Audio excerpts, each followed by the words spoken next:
Today's episode is brought to you by Steph Marie Education.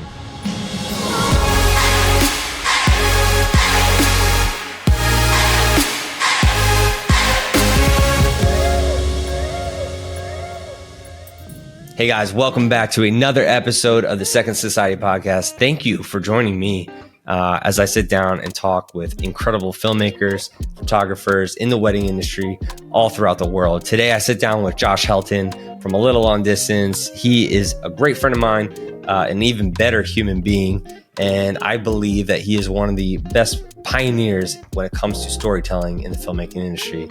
He has been able to achieve just a look and a feel to his films, especially when it comes to archival footage that he gets from his clients. We kind of dive into the behind the scenes of what that looked like, how he got started. And also we learned a little bit about his farm life. He's recently acquiring some sheep and goats, and I'm all about that. So if you want to stay till the end, we can learn a little bit about the farm. But without further ado, let's dive into this week's podcast. Well, I got Josh Helton here, and a good friend of mine. We never met in person before, but we had a couple different conversations, and I'm just so excited for today's podcast, man. And I can't wait to actually meet you in person in a couple of weeks away, man. It's been years in the making. I know, through text messages, voice memos, phone calls. Now we got the video. I mean, we're getting very close. One step at a time. Man. I can't wait to finally be able to smell you. You know. That's the hot nugget you need for your Instagram, man. That's it. Dude. Second Society is working. Can't wait to second shoot with you in a couple weeks. It'll be fun here in LA. Yeah. But dude, thank you so much for hopping on the podcast. How you doing this morning? It's a pleasure, man. Yeah, no, thanks for having me on. I mean, it's like you said, we've been kind of friends for the last couple of years, and it's been a treat getting to know you, and using, Second Society has been an amazing tool for me as well. So it's fun to be included in this podcast and part of the community. But yeah, man, things are good over here. We're, I think but for anyone not listening, that doesn't know us, we live just outside Nashville, and this week has been big here. We're putting up fencing to get some sheep and some goats. So that's what's been big on my heart this week. I love it. Not only do you add children to your family, but you add animals too. Exactly, man.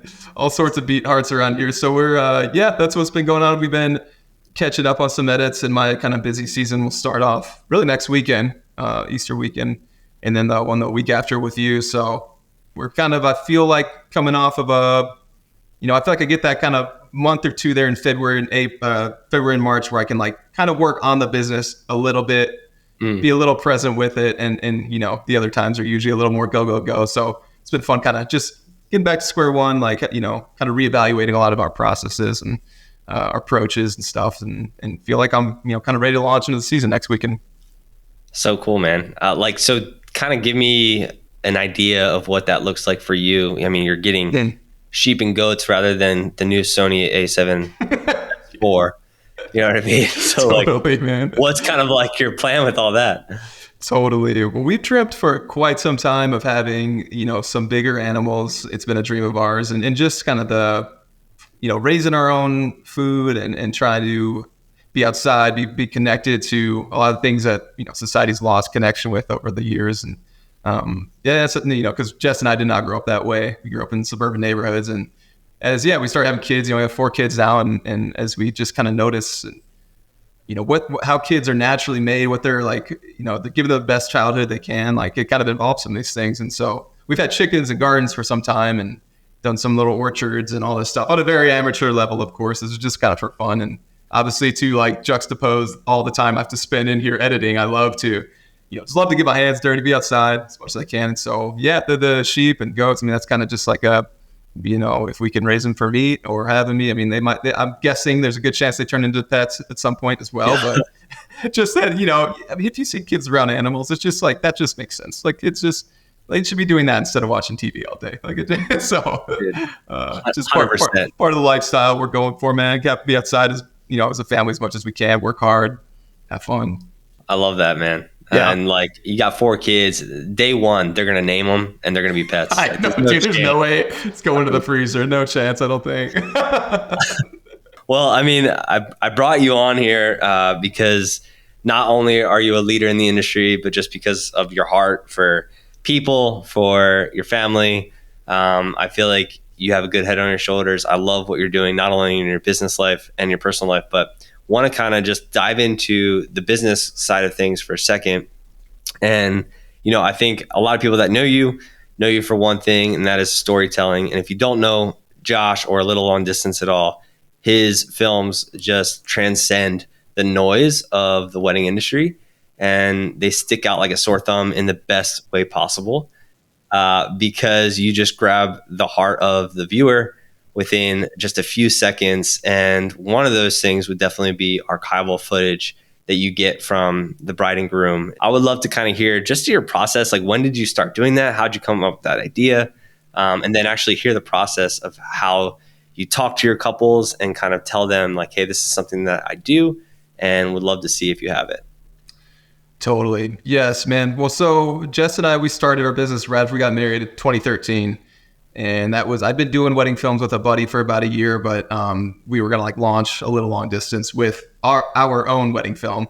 So we had some friends shoot it. And then, basically Jess's father passed away when she was in high school. And so her stepdad walked her down the aisle, and, but we had a couple little nods to him throughout the wedding. And so we were thinking, like, what's a way to incorporate his memory into this, video. And she had all these converted home movies, from growing up with her father in it. And so, yeah, the home movies was like, man, that's just next level. That's so cool. So we already had ours in digital format, and just, as you can imagine, this was just a personal project at that point. We're not, there's no business mindset about it. It's just like, we're just passionate about making something that's going to be a beautiful piece of art and in memory for us to hopefully enjoy for time to come. So, yeah, just the way that anything else goes, with you put the work out there, it obviously, kind of slowly started, attracting some people like that. Since 10 years ago now. And so, yeah, we had that kind of business idea about it, but it was really at the heart, I'd say the thing that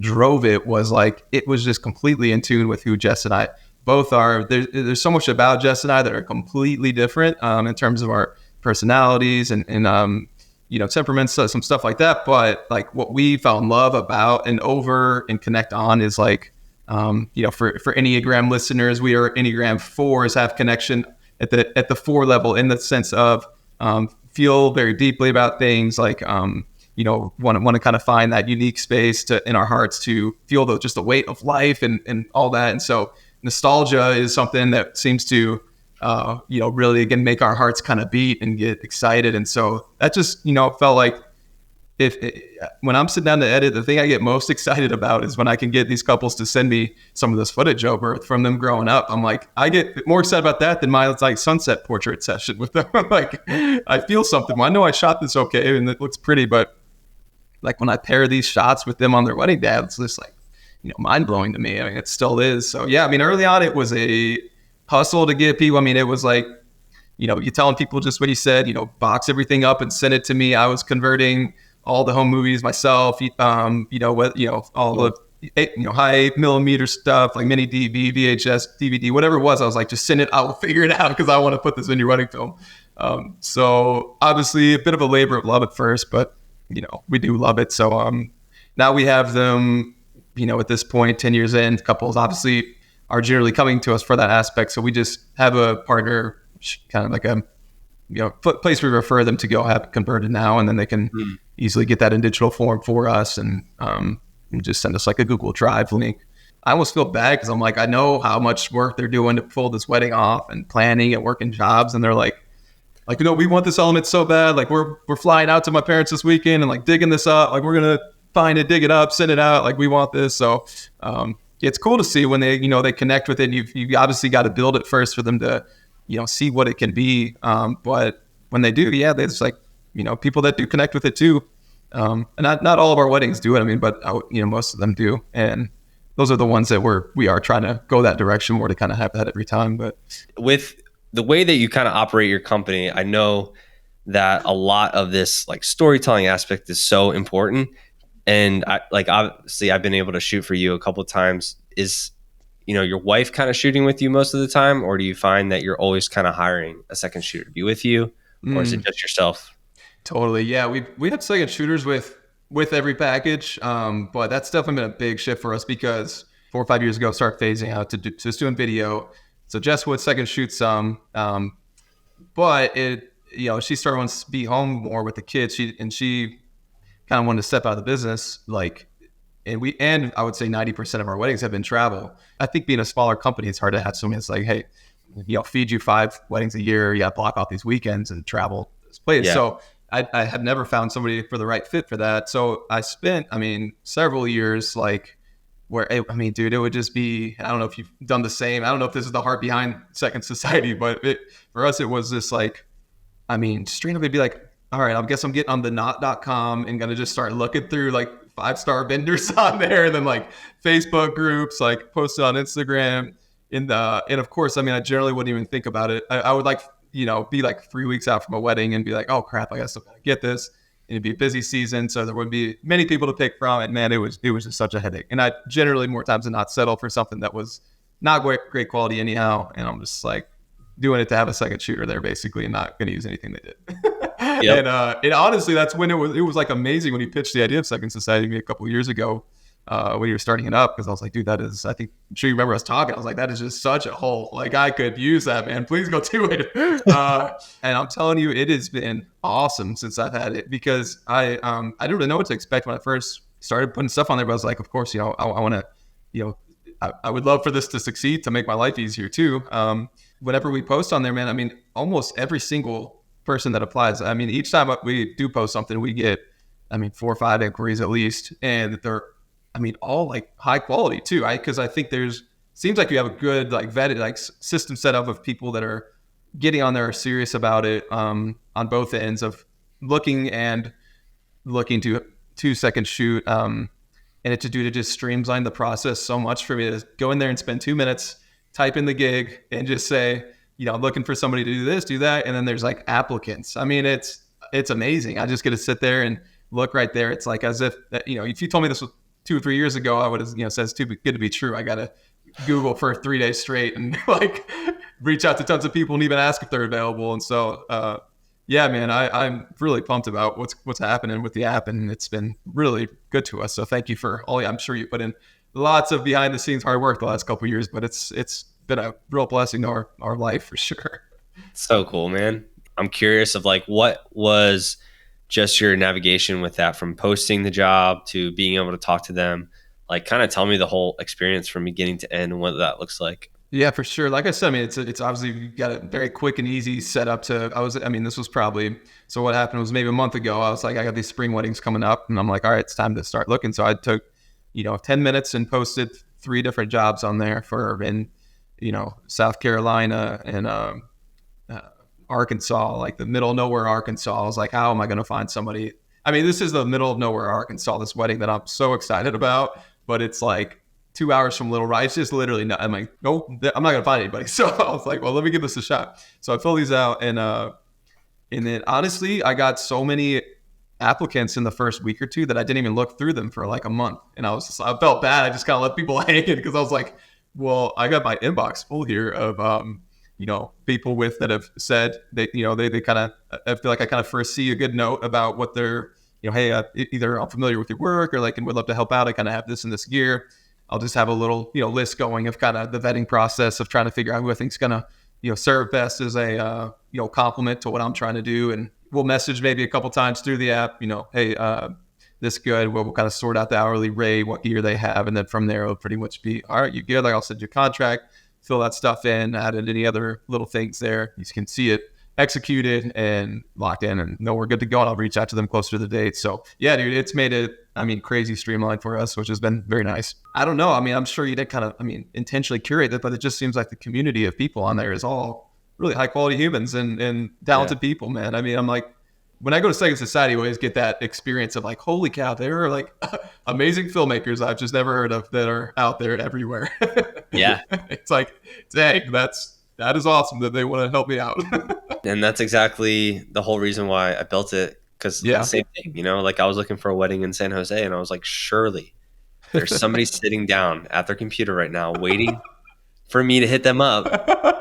I'm willing to pay them a ton of money, and I just don't know their contact. Right. So it's just cool to know that, like, yeah, we're all out there and we're all trying to achieve the same thing. And that's why I'm doing the podcast, and that's why we're building the brand that we are, is to attract those right people, people Yep. that are down to just serve you, man, Yep. and be a good player. You know what I mean? Totally. Have a That's good vibe, not be crazy, not be caught up in trying to take, but want to give, yep. and know that it's going to be given back to them. Yep.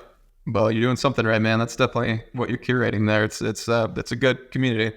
Now you've been doing this for 10 years or so. What has been like one of your best weddings out there? Because I just feel like a lot of the work that you showcase, Yeah. it's almost like they have these like beautiful stories. They connect with you so well, and it just brings you life. So I'm just curious of like, what are some of the couples or films that you've done that just like, oh man, if I could just do this 100% of the time, it'd be the best job in the world. Totally.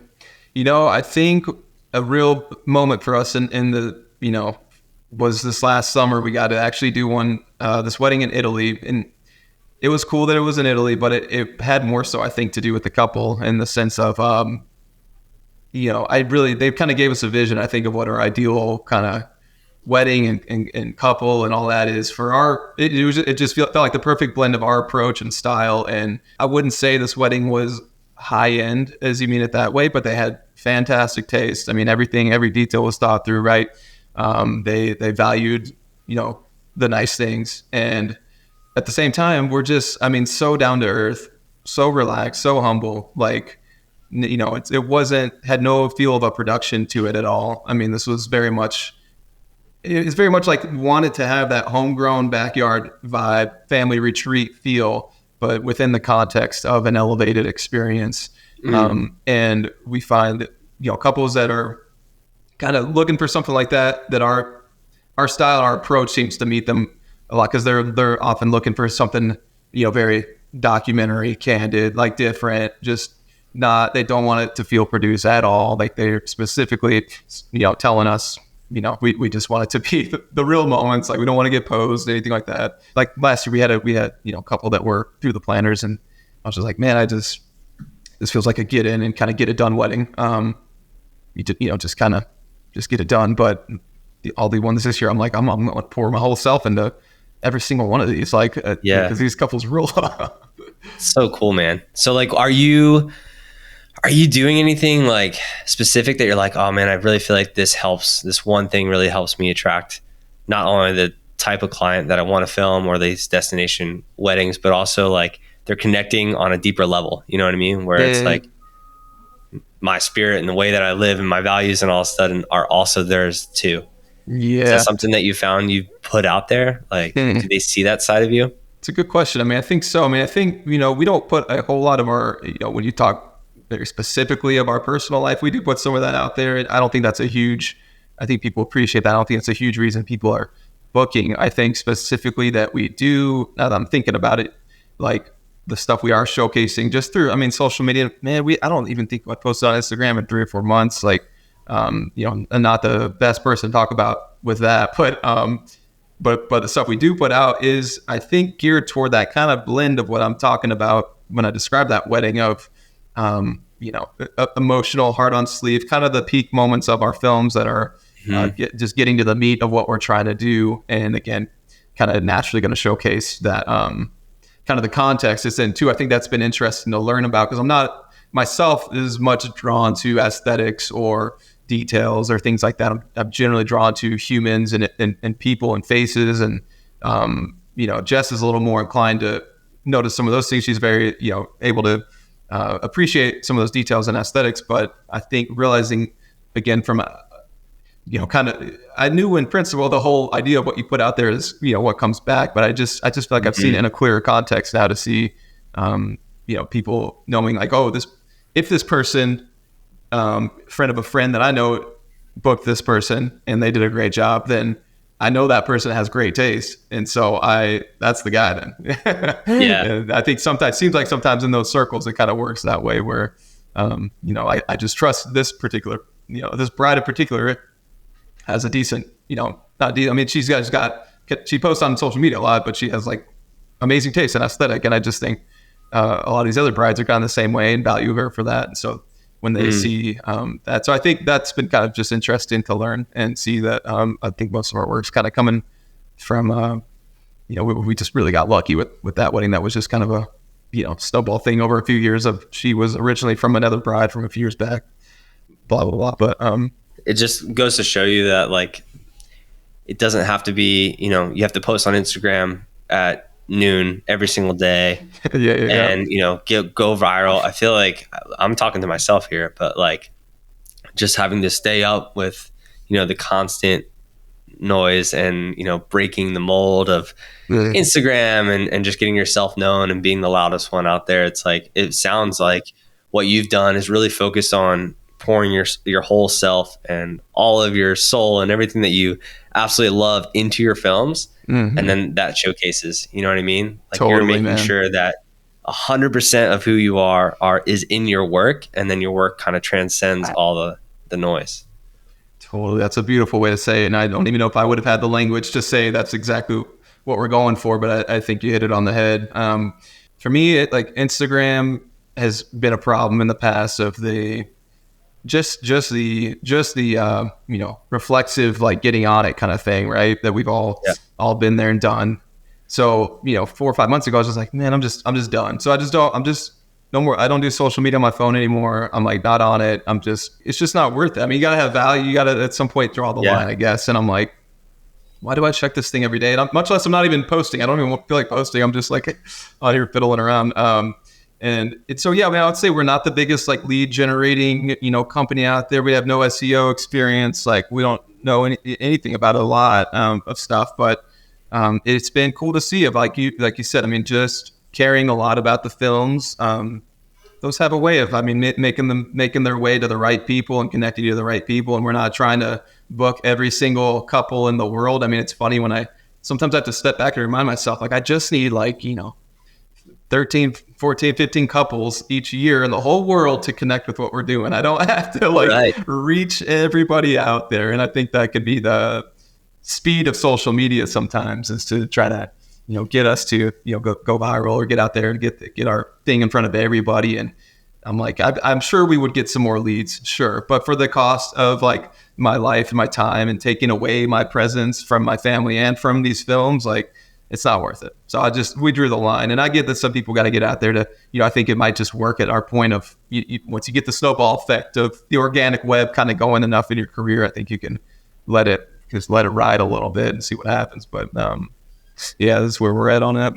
It's cool, man. Yeah, I just want to encourage everybody listening. Like, I think that is the best way to go, is just dive your whole self into your films and make it as unique as you as possible, and be true to yourself. Don't copy fads, don't copy trends. And really, make sure that your personal life is a priority as well, and make sure that you're filled up, because when you operate out of an overflow, like, you're able to pour yourself back into your business, and that again creates the snowball effect. But if you're constantly drained and constantly posting on social media and you hate social media, like what does that leave you, and how can you pour anything into your films and create a good product? You just can't. The other thing that I wanted to bring up was just your music. Like, I've studied your films, just watched them just because I want to watch them. And something that kind of stands out is just the music side of things. It sounds like it's not just music bed, and it sounds like it's not just one place you're looking, and that the songs probably have more of like a sentimental value to the couple, or they're just more unique and customized. Can you speak into that a little bit? Yeah, for sure. So again, this whole time we've been doing the films, like the music piece been so important to us, as it is any filmmaker putting them together. But I think, there's been times I've tried to fit myself into the mold of like thinking I need, wedding video music, and I'm looking and I'm trying to edit it. I'm just using a song that I think, this seems like I should use it for a wedding video, and I'm just like getting no inspiration. You quickly realize, like, sure, you should use songs you like. You just simply put, you should enjoy the music you're listening to. That kind of led us to being like, well, let's see what else is out. What else can we do besides music pattern and the licensing sites? Because that's, again, a differentiating factor to have. We've spent a lot of time over the years, like, reaching out to artists and labels and kind of making lists of, what kind of, we kind of have all these lists of different artists and labels and publishers that are, either willing to issue, one-off licenses, or basically given permission to use their music. And then there's, basically through YouTube's ID content claim system they have now, you're able to use some other music as well that, it'll kind of not flag, but it identifies the song and then is able to give, if you're not monetizing your channel, then they're able to give all royalties and whatnot to the copyright holders. And so from our understanding, it's actually permissible, which we don't have any intent to monetize our channel. So that's kind of another avenue that's opened up quite a world of other music to explore, which is a fun part for us. So we do use music bet some and don't have anything against it. We just love having more to look for. Kind of explain that just a little bit deeper. Like, are you finding music that's kind of on Spotify? Generally, my process is on Spotify. I'm looking all around, I'm curating the playlist on there. And then like if I find one that's, the right fit, then I'm either reaching out to the artist directly, or we do try to find kind of those mid-level artists that are, maybe we're able to get a hold of them, or they're, whoever holds the rights to the song. So a lot of time it's like, hey, I like this song, or I like this artist. A lot of these websites don't have any contact on them. Like you go to their music page, and you can tell they don't want people reaching out to them. So I'll Google that artist plus, artist label, and it might have a Wikipedia page or something with the label they're on, and then I'm gonna reach out, find a contact through there of who's kind of the person to get in touch with regarding licensing or general management or anything like that, and then reach out to them through email and just basically tell them what I'm doing. Wedding videographer. This is gonna go on YouTube, not be monetized. Like, can we use this, or able to do a license? And we've kind of gone all over the board. Like sometimes surprisingly bigger artists, in my opinion, will be like totally fine, like green light, go. Don't even, if you're not monetizing it, it's cool. And then sometimes they just, like I said, can issue a $100, $200 like one-off license, and you're good to go. And then if you don't hear back or whatever, do you kind of like upload the film with the music and then hope for the we've definitely had some of those, yes. Okay. And that's been through, like, we've had multiple publishers telling us about this YouTube content ID thing, that they have confirmed, saying that if you're not monetizing, that it is permissible. So there might be some slight gray area there, but that's what we've done. And because the copyright owners technically have it, they have a chance to flag it or take it down or whatever it is, after you do that. And anyway, we've never had an issue with it. I mean, that's just another thing that adds to your process that I feel like probably takes a little bit longer, right? Like you're sitting down, you're ready to edit, and you're like, oh, I found the perfect song. Now I got to wait a couple of days for them to email me. Right. Just like, how do you deal with that? Like, yeah, totally. Well, it's again, the part that's almost like a Christmas present feeling day. If you hear back and you get to use it, you're like, it's a part that we care so much about that it's worth it. That is literally, that speaks on so many levels. I think it's just like, we're all about like instant gratification, right? And that's what Music Bed does. Is like, you find a song, you could find 3 songs in 3 minutes and download them all, and you're good to go. But Josh Helton goes out and searches for music that's maybe customized or just like the absolute perfect song, and you have to wait a couple of days to hear back, and you're doing something that 99% of people aren't doing. So just super cool to hear that. I'm so glad you kind of said that, because it's what a lot of people don't do. Yeah. And that just goes to show you that if you dive into who you are, really stick to your values, which for you, it would be, music that is like perfect for a wedding, not just okay. Totally. You know what I mean? It comes back to you. And now you're able to do less weddings at a higher price. Yeah. And do films that you absolutely love. Yeah. So totally, where on average are you with the amount of weddings that you have, and then like kind of your price point and packages? We're doing right now, I think we have 11 for this coming year. Well, I think it was so crazy during COVID that I thought about quitting being a wedding filmmaker. We actually bought our current property now because we were going to start a wedding venue. I was like, I'm done filmmaking. Like, I want to get out of here. Anyway, long story short, we ended up just moving on to that property, and we live here now. But I think we've had 12, maybe around 12 the last 2 or 3 years. And yeah, this year, I'd say our average is like average investment, maybe 12 to 14 in that range. So it's cool, man. It doesn't ever, cease to blow my mind when we're signing a contract for something like that.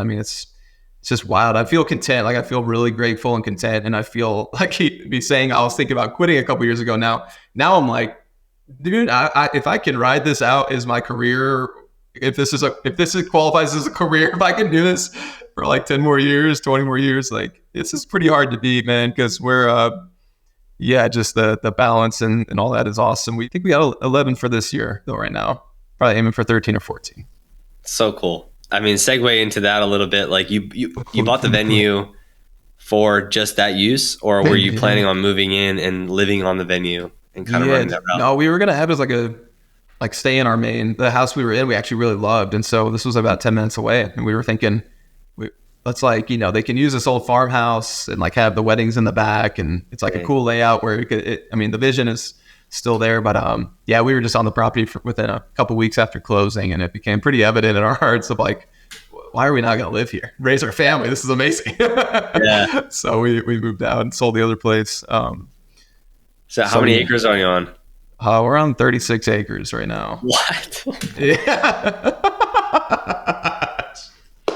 Jimmy. Just to bring some context, I'm in California and I live on a 5x10 slab.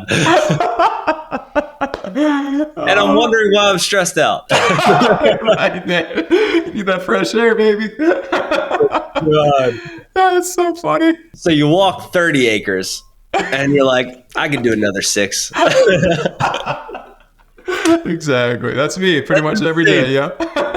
It's crazy. I mean, it's more than we would have ever dreamt of. Like I said, we grew up in suburban neighborhoods. So we moved out here and I was like, how do I mow 36 acres? Yeah. I don't know. So it's been a fun learning curve, but we love it, man. Yeah, we got a little creek that runs through it, and kids probably down there playing right now. Honestly, we're just grateful, man. We're so very blessed beyond our wildest dreams already at this point. And we've tried, different working from homes and working in offices and all that. But now I feel like we got the perfect setup with a detached garage with the offices above it. And there you go. So it's a detached from the house, but I'm still at home. And so, yeah, it's just great, man. We're very lucky. So like, I mean, do you maintain 36 acres or is it like? We have a small area we mow, maybe like an acre. And then just a guy comes, an actual like farmer that's not a pretend farmer like me, comes in with his big tractor and hay equipment and takes hay off. So last year, I mean, it was crazy. I mean, we've never seen it before, but they take off, like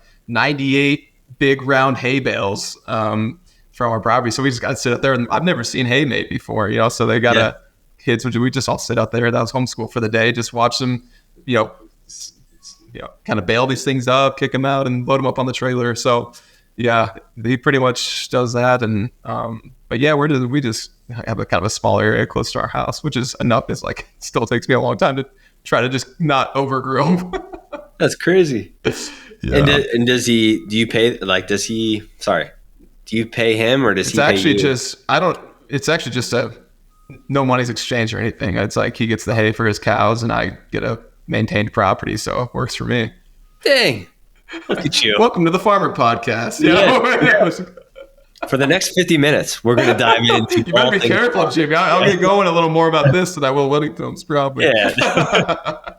Oh my gosh. I'm just so interested in that lifestyle, man. I think a lot of people are. Maybe they're not, but I think a lot of people want that slower lifestyle.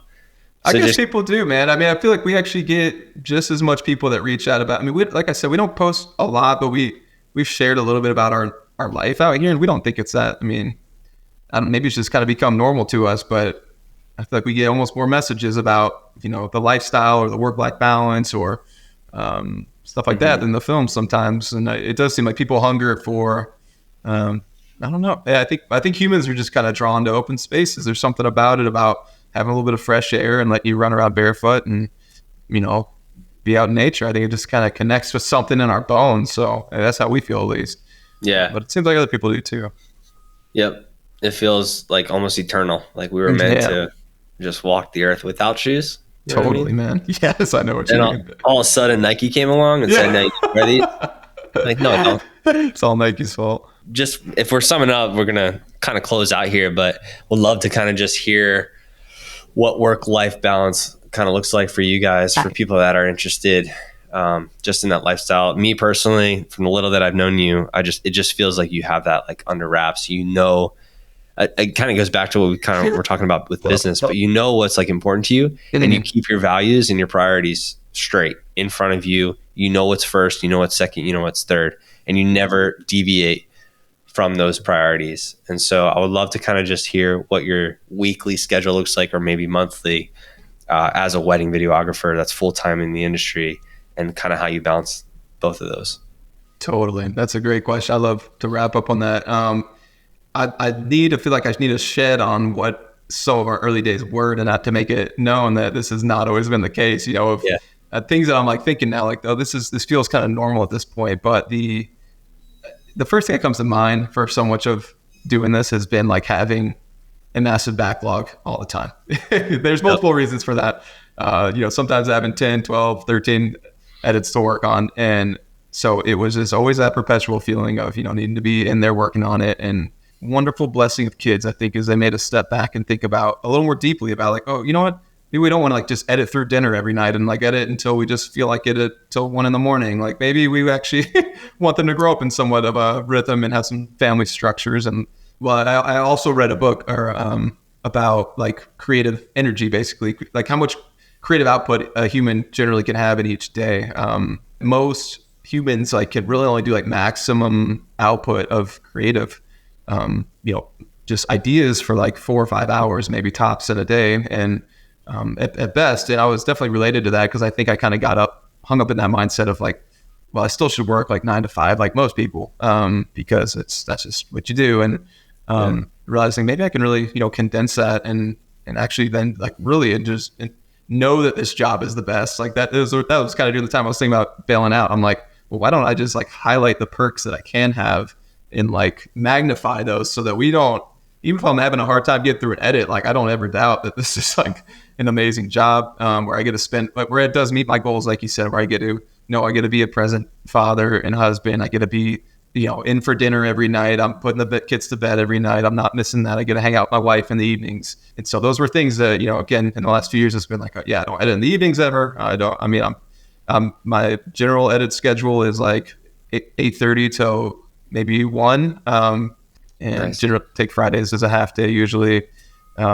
Sometimes not. Sometimes I'll just take it off. There's been so many weeks where it's like, 15 or 20 hours in the week that I'm maybe actually working. And that's pretty hard to deny that it's an amazing job, man. I mean, like, can't beat that. It's crazy. I mean, it's just crazy. So cool, man. Yeah. What just a blessing to have you on this podcast. Just hear kind of your story, and then also just hear how storytelling came about with you guys. Like I didn't know that it was like a unique thing to you guys that you put in your own film.